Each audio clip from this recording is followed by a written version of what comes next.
Welcome back po mga kaibigan sa aking channel Alejandro Virga TV, ang inyong kaibigan.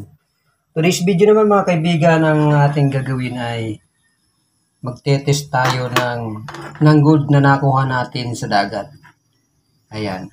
Una nating gagamitin ay itong meron tayong abo ng sigarilyo, nitric acid, meron tayong dropper, yan po ay bote para wag matunaw sa nitric acid, at saka buhay na bato. Diyan po natin ikikis-kis yung ating alas. Ayan mga kaibigan, matatawa ka sa nakuha kong bagong ginto. Dahil po yung ginto ay pustiso, nasa pustiso. Nakuha natin sa ilalim ng dagat. Ating nahukay ito. Ito po yung gold-plated gold. At ito naman yung silver. Ayan, milky white po yung silver pagka hindi siya pinakintab. Then ito yung ating testing mga kaibigan, kung ito ba ay 10 karat, 14 or 18 karat. So bali, ayan mga kaibigan, kung makikita mo naman mga kaibigan yung ating nakuha, i-compare mo dyan sa 18 karat na gold plated. So malapit ang kulay niya sa gold plated 18 karat. So yan mga kaibigan ang ating gagawin ngayon para malaman natin kung anong karat ba ang gold nito. Ito po yung procedure natin. Gagamitan natin ng nitric acid at bato. So ayan mga kaibigan, para magkaroon kayo ng idea, pag nakakuha kayo ng gold, paano malalaman gold? Sa unang tingin pa lang mga kaibigan, physical appearance ng pustiso. Kasi ngayon lang tayo nakakita nito at bihira tayo makakakuha nito, kaya ginawa ko ng video para magkaroon ng idea iba. Pag ganitong mga klase ng pustiso, marami na akong kasamang nakakuha ng pustiso na may gold. Tunay po talaga na gold yung kanilang nilagay na ginto dyan. At karaniwan kung nakikita ang gantong klase ng mga may pustisong gold ay around 1985 hanggang year 2000, may mga taong may gold yung pustiso. At ayon sa ating mga na-research, mga Amerikano saka mga Japanese ang mahilig maglagay ng gold sa ngipin. So ayan mga kaibigan, tungayan natin kung ito ba ay papasa sa 10 karat, 14 or 18 karat para malaman nyo na rin kung paano. Let's go! So ayan na nga po mga kaibigan, mga kabarya, mga kapatid. Ayan, titestingin na natin kung good itong ating pustiso. Sana gold at mataas ang karat mga kaibigan. Ganito ang procedure mga kaibigan. Kuha ka ng batong itim na buhay at ikaskas mo diyan yung sa iyong alahas o kaya ginto. Medyo idin mo lang para mamaya pag testing ay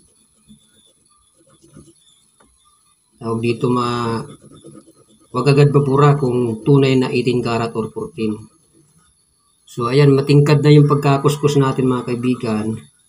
So ang gagawin natin para lang na malaman natin na yan ay 10, 14 or 18, kailangan nating lagyan ng itong asido mga kaibigan. So take note, kung gagamit kayo ng asido ay wag na wag malalagyan yung inyong skin, mata, kasi mga kabulag, ito po ay dangerous lalo na sa mga bata. At huwag pong gagamit ng plastic, kailangan buti o kaya ay metal. Hindi tanso mga kaibigan kasi matutunaw yung tanso. Stainless mga kaibigan, pwede pa yan. Dandan lang mga kaibigan at baka matumba. So ayan mga kaibigan yung ating nitric acid. Yan po ay umuusok. So isawsaw natin mga kaibigan. Huwag naman sobrang dami.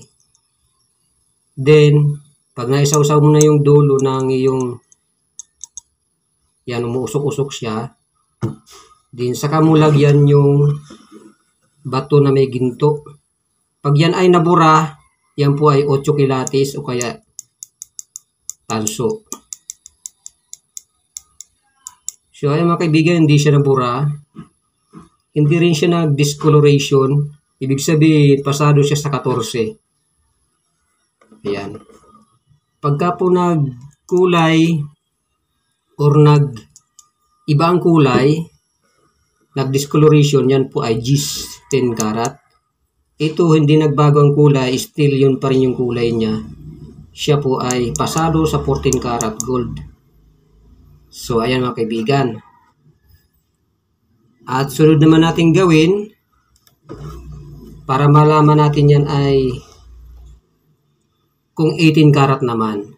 Para malaman mo naman kung 18 karat ay kailangan po natin itong tinatawag na abo. Ayan, may abo po siya ng sigarilyo.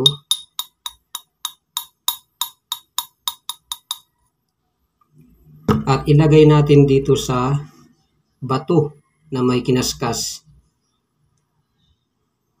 Ayan. Pag yung pong mancha ng gold ay nawala, ang ibig sabihin 14 karat lang siya. Kailangan yung mancha ng gold ay hindi mawala sa bato. Pag hindi po nawala ay 18 karat. Pag nawala, 14 karat lang mga kaibigan.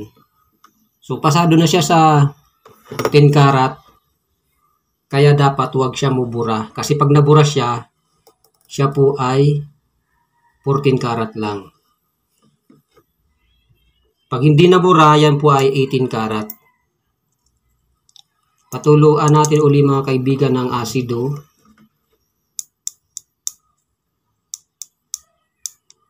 Sana huwag mabura mga kaibigan para 18 karat siya.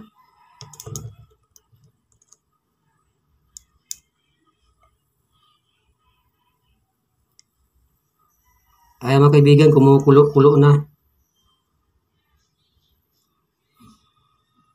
Ayan o.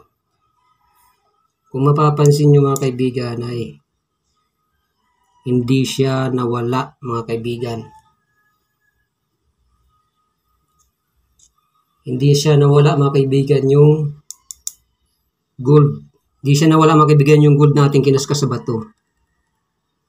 Ayan siya. Still yun pa rin yung kulay niya. Ibig sabihin yung ating gold ay pasado sa 18 karat gold. Ayan mga kaibigan, ang simpleng pagtesting sa mga alas yung nakuha kung anong karat mga kaibigan. So pumasa sa 10 karat, pumasa sa 14 karat, at hindi nabura ng upos sigarilyo saka yung nitric acid, nandyan pa rin yung mancha, ibig sabihin ito po ay 18 karat gold. Maraming po salamat sa tiwala. God bless you all. Bye-bye!